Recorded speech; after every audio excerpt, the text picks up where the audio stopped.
ये प्रैक्टिस किया, ठीक है ना। सिर्फ 3 months आई डिड दिस। मैंने 3 महीना ये प्रैक्टिस किया और 3 महीना प्रैक्टिस करने के बाद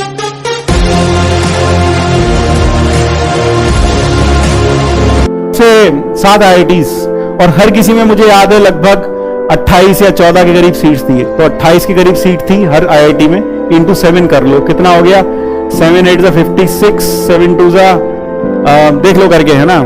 तो 24 इंटू 168 के करीब ऐसे कुछ सीट्स आएंगी। यानी all over India masters course में मैथमेटिक्स में सिर्फ 168 सीट थी, सातों IIT मिलाकर। ज्यादा लगा लो 180 होंगी पूरी सातों IIT लगाकर। तो जब प्रोफेसर ने बोला कि आप जॉइंट एडमिशन टेस्ट 2 जो MSc का टेस्ट है वो दो, मैंने कहा यार उसमें सर के उसमें तो क्या हमारी सिटी से आज तक कोई गया? बोले नहीं, आज तक तो कोई भी नहीं गया। मैंने कहा ठीक है, तो फिर मैं कैसे जाऊंगा, मुझे तो कुछ पता ही नहीं है, किससे पता करूं क्या होगा क्या नहीं। तो उन्होंने बस बताया कि इस डेट को एग्जाम होता है, उसके पहले फॉर्म भरते हैं, आप फॉर्म भर दो फिर चले जाना, देख लेना एग्जाम देकर। तो उन्होंने ये बात मुझे दिसंबर में कही, और दिसंबर में जब मुझे कही तो एग्जाम था उसका मार्च में। तो दिसंबर से मैंने तैयारी करना शुरू किया, लगभग तैयारी करना शुरू किया। मैंने पढ़ाना थोड़ा कम कर दिया, स्टूडेंट्स को बोल दिया कि भाई अब तुम्हारा एग्जाम है, अब मैं ज्यादा नहीं पढ़ाऊंगा तुम्हें। तो अभी तो सिर्फ हम क्या करेंगे, अब मुझे पढ़ाई करने दो। तो मैंने 3 महीना लगकर पढ़ाई की है, सच बता रहा हूं 3 महीना पढ़ाई की है बस ढंग से। 3 महीना बहुत अच्छे से। कैसे दिनचर्या बताता हूँ। मैं रोज सुबह 11 बजे उठता था। रोज सुबह कितने बजे उठता था 11 बजे। 11 बजे उठता था, 11 बजे उठकर 12 बजे तक नाश्ता वाश्ता करके, खाना कह लो नाश्ता कह लो, वो करके पढ़ने बैठ जाता था।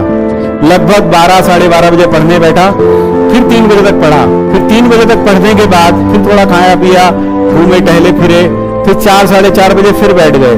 4 साढ़े 4 बजे फिर बैठे तो रात को 9 बजे तक फिर पढ़े। फिर 9 बजे उठे, खाना वाना खाया, घूमा फिरा, 11 बजे फिर बैठे, और 11 बजे से लेकर सुबह 6 बजे तक फिर पढ़ते थे, और फिर 6 बजे सोते थे, और फिर 11 बजे उठते थे। ये मैंने सिर्फ 3 महीना किया, सिर्फ 3 महीना मैंने ये प्रैक्टिस किया, ठीक है ना। सिर्फ 3 months आई डिड दिस। मैंने 3 महीना ये प्रैक्टिस किया, और 3 महीना प्रैक्टिस करने के बाद सबसे पहला एग्जाम आया IIT रुड़की का। तो IIT रुड़की एग्जाम था, मुझे आज भी याद है। IIT रुड़की के एग्जाम में जब मैं एग्जाम देने गया तो 100 सवाल आए थे। 100 तो ऑब्जेक्टिव थे और कुछ 10 के करीब सब्जेक्टिव भी थे। तो 100 ऑब्जेक्टिव्स में से मुझे याद है मैंने 96 ऑब्जेक्टिव सही किए थे। 4 मैंने इसलिए छोड़ दिए थे क्योंकि नेगेटिव मार्किंग थी, तो हो सकता था नेगेटिव मार्क्स आना, इसलिए मैंने 4 छोड़ दिए थे। और 10 सब्जेक्टिव में से मैंने शायद 7 के करीब किए होंगे, 3 मुझे आते नहीं थे, मैंने छोड़ दिए। तो यानी कुल मिलाकर 110 में से सब्जेक्टिव्स में 110 में से 100 में से 96 और उसमें 7 किए। अब मैंने क्लास के जैसे एग्जाम दिया, आप बाहर आते हो बहुत सारे लोग मिलते हैं, मुझे भी बहुत सारे लोग मिले। मैंने लोगों से पूछा तेरा कैसा हुआ यार? अब बोले बहुत बढ़िया हुआ। मैंने कितने किए? बोले वो तो 100 के 100 कर दिए मैंने, और 10 में से 9 किए, 1 छोड़ा है बस। मैंने गजब यार। फिर दूसरे से पूछा तेरा कैसा हुआ? सारे कर दिए, मैंने तो एक भी नहीं छोड़ा, सारे कर दिए। मैंने गजब। एक दो से और पूछा तो कोई भी आदमी यार उधर 98 और इधर बोल रहा 10 के 10 कर दिए, ऐसी बात कर रहे सब लोग। मैंने कहा ठीक है। अब घर आया, घर में सबने पूछा कैसा हुआ? मैंने कहा मेरे हिसाब से तो अच्छा हुआ था, लेकिन सेंटर्स पर तो लोग बता रहे थे कि उनका तो बहुत ज्यादा अच्छा हुआ, मेरा तो कुछ अच्छा हुआ ही नहीं उस हिसाब से। तो ठीक है, थोड़े दिन बीत गए, 15-20 दिन बाद रिजल्ट आया, and I was selected with rank 1 eight IIT Roorkee. IIT Roorkee में रैंक 1 आ गया भैया, बैठे बेटा। मैंने गजब हो गया भाई ये तो। और वो जो बोल रहा था कि 100 के 100 कर गया, साला वो तो पागल था, वो तो गधा था। 100 करके आ गया। वो तो एक तो बोल रहा था मैंने सारे ही कर दिए, उनका तो नंबर था ही नहीं लिस्ट में, दिमाग खराब हो गया। सही है।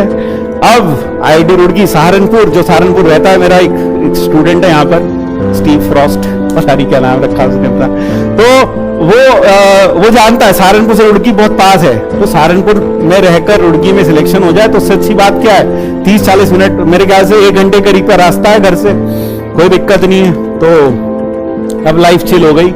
आई got rank 1 eight IIT MSc entrance in my Roorkee, IIT Roorkee. अब मैंने फॉर्म तो भरे थे 3-4 जगह के। IIT रुड़की भरा था, IIT कानपुर भरा था, और IIT बॉम्बे भरा था, और IIT BHU भी भरा था। तो फिर अगला एग्जाम आया IIT बॉम्बे का।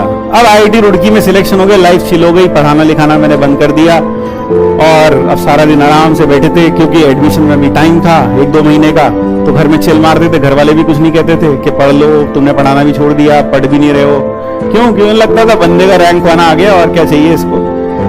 अब हुआ क्या, बॉम्बे का एग्जाम आया, आईआईटी बॉम्बे का एग्जाम आया। तो आईआईटी बॉम्बे का जो सेंटर था वो आईआईटी रुड़की ही था, आईआईटी रुड़की ही था उसका सेंटर। 5-10 मिनट लगेंगे। आईआईटी रुड़की उसका सेंटर, 5 मिनट लगेंगे। आईआईटी रुड़की था उसका सेंटर। तो आईआईटी रुड़की उसका सेंटर था। तो सब बच्चे होते ना, एक बार आईआईटी में सिलेक्शन हो गया, दूसरा देने की क्या जरूरत है। तो मैं पहली रात में जब एग्जाम था अगले दिन, उससे पहले दिन मम्मी के पास गया, रसोई में बोला कि एग्जाम छोड़ दो क्या आईआईटी बॉम्बे का, क्या करना है, देखिए बेकार है, एक जगह तो हो ही गया सिलेक्शन, अब क्या करना है, इतनी दूर बॉम्बे कौन जाएगा। तो वही होता है जो तुम्हारे साथ भी होता है। क्या उधर से पापा ने सुन लिया, तो बस फिर वही जो तुम्हारे पापा बोलते, पेड़ पर पैसे लगते हैं क्या, 1,500 का फॉर्म आया था, नहीं भरना तो पहले बोलना था, नहीं जाना था तो जाना तो पड़ेगा, ऐसे थोड़ी होगा। तो ठीक है भाई, अब उधर से जब डांट पड़ी तो लगा कि जाना तो पड़ेगा ही यार। अब तो मुझे याद है अगले दिन एग्जाम जो था मेरा 2:30 बजे था, रुड़की में, सहारनपुर में रहता था, एग्जाम 2:30 बजे था रुड़की में, ठीक है। तो अनमने मन से मैंने घर से बाइक ली, चला गया रेलवे स्टेशन पे, स्टैंड पे बाइक खड़ी की, टोकन लिया, पैसा दिया और जाकर रेलवे का टिकट खरीदा, खड़ा हो गया। ट्रेन आनी थी, पैसेंजर ट्रेन थी, आनी थी 12:30 बजे और रुड़की से लगभग 1-1.5 घंटा लगता है। तो 12:30 मैंने हिसाब लगा रखा था, 12:30 1 घंटा लगेगा, 1.5 घंटा लगेगा, तो 1:30-2 बजे तक आराम से पहुंच जाएंगे। ठीक है, जाकर टिकट खरीद कर खड़े हो गए स्टेशन पर। अब जब खड़े हो गए तो यूपी है हमारा, बहुत महान प्रदेश है, तो ट्रेन आई नहीं। 1:30 बजे का टाइम था, ट्रेन 12:30 का टाइम था, ट्रेन आई नहीं, लेट हो गई होगी, कोई बात नहीं, खड़े रहे। 1 बज गया, ट्रेन नहीं है, अनाउंसमेंट भी नहीं हुआ। 1:30 के बाद इंतजार करते करते 2 बज गए, ट्रेन फिर भी नहीं आई। फिर मैंने हिसाब लगाया कि यार अब तो बड़ा लेट हो गया, अब क्या करें, ट्रेन तो आई नहीं। तो मैंने सोचा घर चलो, घर में पापा को दिखा देंगे, देखो टिकट रेलवे का, नहीं आई ट्रेन, अब मैं क्या करूं, ट्रेन नहीं आई तो मेरा तो बस थोड़ी है, मैं कैसे जाता फिर। तो लेकिन ये लगा कि घर में तो बड़ा डांट पड़ेगी, वो ये कहेंगे तुम पहले ही देना नहीं चाहते थे, तुमने आरामखोरी की, तो इसलिए तुम देख लो भगवान ने भी ऐसी कर दिया, तुम्हें एग्जाम देने ही नहीं दिया। मैंने घर बहुत डांट पड़ेगी, तो क्या करें, अब क्या करें। तो भाई जब तुम्हारे जितने पे बहुत ज्यादा जोश रहता था तो क्या किया, बाइक उठाई, चलो रुड़की, बाइक से चलते एग्जाम देने के लिए। तो बाइक उठाई स्टैंड से और चले गए एग्जाम देने के लिए। 40-45 किलोमीटर का दूरी है, बाइक से जब गए लगभग 2-2:15 बज चुके थे और मैंने बाइक स्टैंड से निकाली, जब गए रुड़की तो लगभग 45 मिनट या 1 घंटे करीब लगा। और मैं वहां पर जो पहुंचा एग्जाम देने के लिए, 2:30 बजे का एग्जाम था, उस पर लिखा होता है कि 2:30 बजे के बाद 15 मिनट तक आप अलाउड होंगे, उसके बाद आप अलाउड ही नहीं होंगे एग्जाम देने के लिए। तो ठीक है, मैं पहुंचा 3:30 या 3:45 बजे करीब पहुंचा। मैं भागते भागते मैंने अपना देखा कि कहाँ मेरा एग्जाम हो रहा था, तो मैं भागते भागते वहां पहुंचा, लगभग 4 बज चुके थे वहां तक पहुंचते पहुंचते तो 4 बज गए। एग्जाम 3 घंटे का था, 5:30 बजे खत्म होना था, लगभग 1.5 घंटा गुजर चुका था। 1.5 घंटा मेरे पास था। मैं सामने गया, मैंने टीचर को बोला सर ये रहा मेरा एडमिट कार्ड, ये रहा रोल नंबर, मुझे जल्दी से क्वेश्चन पेपर दो, मैं बैठ के करता हूं। उसने बोला तुम तो एग्जाम दे ही नहीं सकते, तुमने देखा नहीं एडमिट कार्ड पे लिखा 15 मिनट लेट के बाद अलाउड ही नहीं है। तो मैंने उन्हें बोला सर ये देखो मेरे कपड़ों पे मिट्टी लगी हुई है, मैं बाइक चला के आया हूं और ये रहा रेलवे का टिकट, आप चाहो तो इंक्वायरी में फोन करके पूछ लो, ट्रेन नहीं आई, ये भारत सरकार की गलती है, रेलवे की गलती है कि मैं एग्जाम नहीं दे पाया, इसमें मेरी गलती नहीं है, मैं तो वहां खड़ा था। अब वो एग्जामिनर का दिल पिघल गया, उसने देखी मेरी हालत, रेलवे का टिकट भी देखा, उन्हें लगा लड़का सही बोल रहा है। उसने कुछ कह के चलो ठीक है यार तुम बैठो पेपर लेकर। तो मैं बैठा, अब पेपर लेकर करने लगा तो 100 क्वेश्चन, उसमें भी लगभग नहीं 70, हाँ 100 के करीब ऐसी कुछ क्वेश्चंस थे, मुझसे बहुत कम बने यार, 70 बने 100 में से, 100 में से 70। और सब्जेक्टिव में तो 1-2-3 ही बने, बाकी बने ही नहीं मुझसे। 25 वहां छोड़ दिए और 8-7-8 वहां छोड़ दिए, बर्बाद हो गया बिल्कुल, लगभग ऐसा लग रहा था मुझको। लेकिन मैंने 75 किया और ये किया, और ये मैंने फटाफट 1.25 घंटे में कर लिया। 5:30 बजे का टाइम खत्म होना था, मैं 5:15 बजे तक पूरा पेपर कर लिया जितना मुझे आता था। मैं खड़ा हुआ पेपर लेके, मैंने कहा सर पेपर हो गया, और उसे बहुत गुस्सा आया इन्विजिलेटर को मेरे ऊपर, बहुत गुस्सा आया। बोला ये सब बेवकूफ बैठे हैं यहाँ पर, ये पिछले 3 घंटे से यहाँ बैठ के करे, तूने 1.25 घंटे में पूरा कर लिया, मैंने कहा हाँ सर, जितना आता था मुझे, मुझसे तो इतना ही हुआ। बोले आता ही कुछ नहीं होगा, तभी तो ऐसा 1.25 घंटे में हो गया तुझसे। तो बोला नहीं, तुम बैठ के रिवाइज करो इसको। मैंने कहा ठीक है सर, बैठ के रिवाइज किया। अब रिवाइज किया, फिर ठीक है पेपर दिया, बाहर आया। लेकिन अब की बार मैंने किसी से कुछ नहीं पूछा, तेरा कैसा हुआ, तेरा कैसा हुआ, क्यों, भूतकाल में धोखा हो चुका था। तो फिर मैंने घर आया, घर में रात को घर आया बाइक से, पापा ने पूछा कैसा हुआ, मैंने कहा बेकार हो गया, वो तो 100 में से तो 75 ही हो पाए। बस फिर वही डांट शुरू। 2 महीने से तो आराम ही कर रहे थे, पढ़ाई से तो कोई वास्ता था ही नहीं। बस एक बार एक IIT में सिलेक्शन किया, वो हवा में आ गई, ये हुआ वो हुआ, खूब डांट पड़ी। लेकिन फिर जोश था, तो मैंने बोला एक जगह तो हो गया ना, तो इसमें इतना चिल्लाने की बात क्या, एक जगह तो हो ही गया, तो ठीक है। अब मेरे जिंदगी की सबसे मतलब खुश जिसमें मैं कह सकता हूं I was most happiest moment of my life. 15 दिन के बाद घर में लैंडलाइन पर एक फोन आया।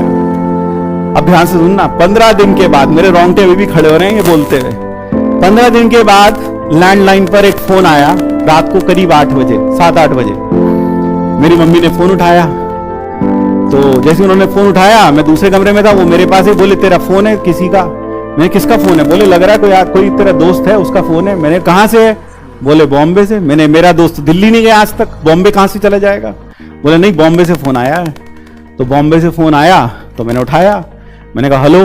तो उधर से जो दूसरी आवाज थी वो बोले hello, I am professor VD Sharma, I am professor VD Sharma, head of mathematics department IIT Mumbai, and you will be happy to know that you have secured rank 1 eight IIT Mumbai. भाई साहब मेरा तो दिमाग खराब हो गया, मेरे से तो फोन ही नहीं मतलब मैं क्या कहूं, मेरे पास शब्द नहीं है बोलने के लिए उस वक्त। क्यों, जब आपने एक्सपेक्ट ना किया और आपको कुछ मिल जाए तो दैट इज अनबिलीवेबल।